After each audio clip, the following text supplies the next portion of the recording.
Hello friends. आज का case world का one of the most mysterious और कॉम्प्लिकेटेड केस है। इसमें जो किलर है उसने कई मर्डर करने के बाद पुलिस को अपने हाथों से लिखकर लेटर्स भेजे, लेकिन इट्स बीन 50 इयर्स नाउ और किलर आज तक पकड़ा नहीं गया। आज हम बात करेंगे the one and only the zodiac killer.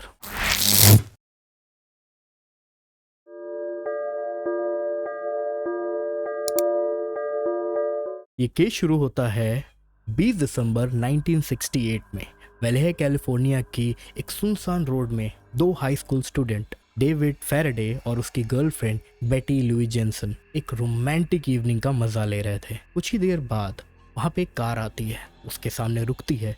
David हल्का सा घबरा जाता है कि ये कौन है। थोड़ी देर में वो कार वापस चली जाती है। वो लोग फिर से नॉर्मल हो जाते हैं, वो अपनी बातें कर रहे होते हैं, they having a good time. लेकिन करीब 5 मिनट बाद वही कार जो उनके सामने पहले रुकी थी वो वापस आती है। उसमें से एक आदमी निकलता है और वो डेविड की कार के पास जाता है, अपनी रिवॉल्वर निकालता है, बेटी को 3 शॉट मारता है। और ये देख के जब डेविड डर के भागने की कोशिश करता है, वो भी कार की बैक साइड पे, वो डेविड के ऊपर 4 शॉट मारता है और दोनों को वही मार देता है। और ये इंसिडेंट ज़ोडिएक किलर का फर्स्ट केस था। इस केस के बाद ज़ोडिएक किलर ने एक बोल्ड मूव खेला।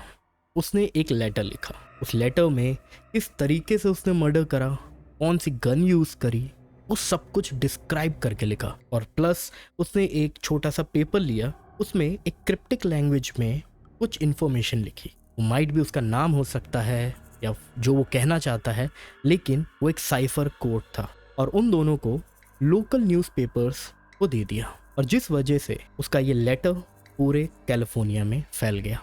कई लोगों ने पढ़ा उसे और इसी तरीके से वो लेटर पुलिस के पास गया। और पुलिस ने जब उस पर इन्वेस्टिगेशन करी और लेटर में जिस तरीके से मेंशन किया गया था, जैसे डेविड और बेटी के साथ हुआ जब उन लोग का पोस्टमार्टम हुआ था, तो यही बात क्लियरली सामने आई। इस लेटर ने पूरे यूएस में एक डर का माहौल बना दिया था, क्योंकि ये फर्स्ट काइंड ऑफ किलर था जो मर्डर करने के बाद खुद पुलिस को अप्रोच कर रहा था और अपना पूरा मर्डर डिस्क्रिप्शन पुलिस को खुद उन लेटर्स के फॉर्म में बता रहा था। 4 जुलाई 1969 में ज़ोडिएक ने फिर से स्ट्राइक करा।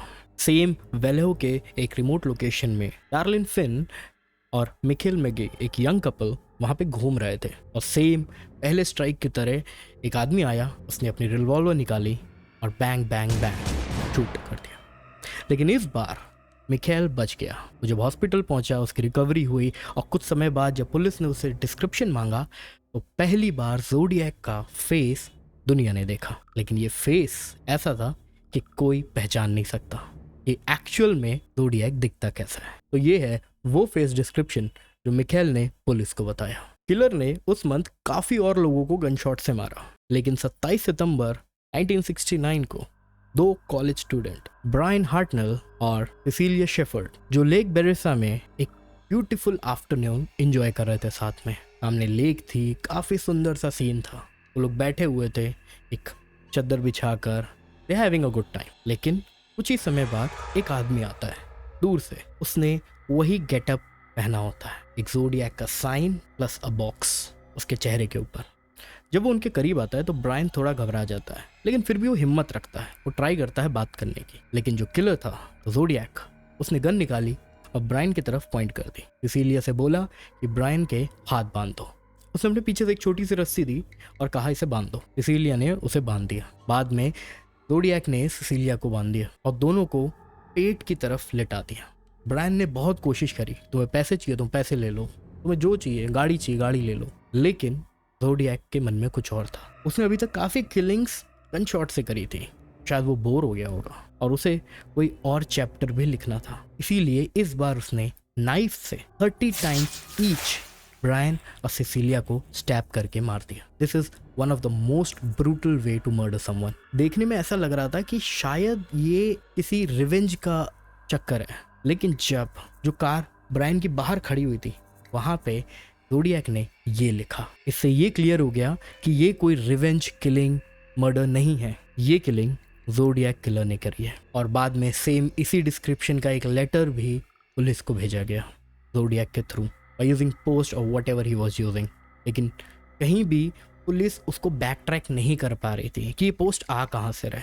वो धीरे धीरे इन चीज़ों में माहिर होता गया। अक्टूबर 1969 में उसने कैलिफोर्निया के बीच चौराहे पे एक टैक्सी ड्राइवर को गोली मार के चला गया। लोगों ने उसको देखा, लेकिन रात का समय था, लोगों ने उसको देखा लेकिन उतनी अच्छी तरह उसका फेस नहीं रिवील कर पाए। ये है कई डिफरेंट सस्पेक्ट्स ऑफ इमेज जो लोगों ने डिस्क्राइब करे थे पुलिस को। हर कुछ सालों बाद लोग अलग फेस बताते थे, जिससे ये केस और कॉम्प्लिकेटेड होता गया कि एक्चुअल में वो आदमी दिखता कैसा है। करीब 10 सालों तक ये केस चलता रहा और कई डिफरेंट सस्पेक्ट्स भी सामने मिले उन्हें, जिसमें से सबसे जो सॉलिड सस्पेक्ट था, जो मैं भी बिलीव करता हूँ कि वही हो सकता है, वो था आर्थर ले लिन, जो कुछ सालों पहले चाइल्ड मोलेस्टेशन की वजह से जेल भी जा चुका था। और उसका जो डिस्क्रिप्शन था, क्योंकि जो किलर था जो लोगों ने देखा था वो एक वेल बिल्ड बॉडी थी, एक लंबा चौड़ा आदमी, काफ़ी हट्टा कट्टा, और वो भी उसी तरीके से दिखता था। और पुलिस ने जब उस पर ज़्यादा ध्यान देने लगे,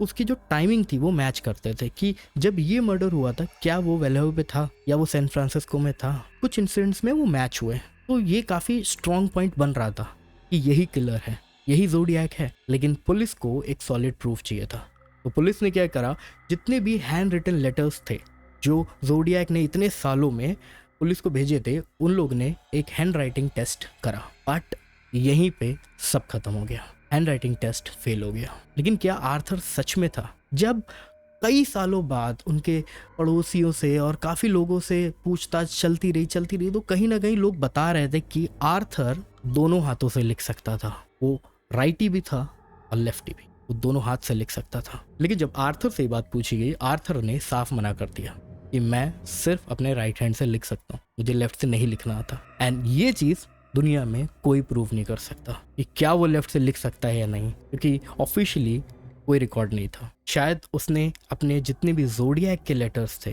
वो अपने लेफ्ट हैंड से लिखे और दुनिया के सामने वो अपना राइट हैंड यूज़ करता था। But whatever it is, Arthur 2001 में एक नेचुरल डेथ मर गया। ये केस धीरे धीरे ठंडा हो गया। आज के टाइम तक it's been like 50 years, more than 50 years. ये केस और बाकी सारे murders are unsolved. It means is one of the biggest serial killer जिसने 35 से ज़्यादा मर्डर्स करे हैं और जिसके प्रूफ इसने खुद पुलिस को दिए कि ये मर्डर ज़ोडिएक किलर नहीं करे हैं, वो कभी पकड़ा नहीं गया। Thank you so much for watching the video. If you like it, do subscribe it and have a blessed day. Bye.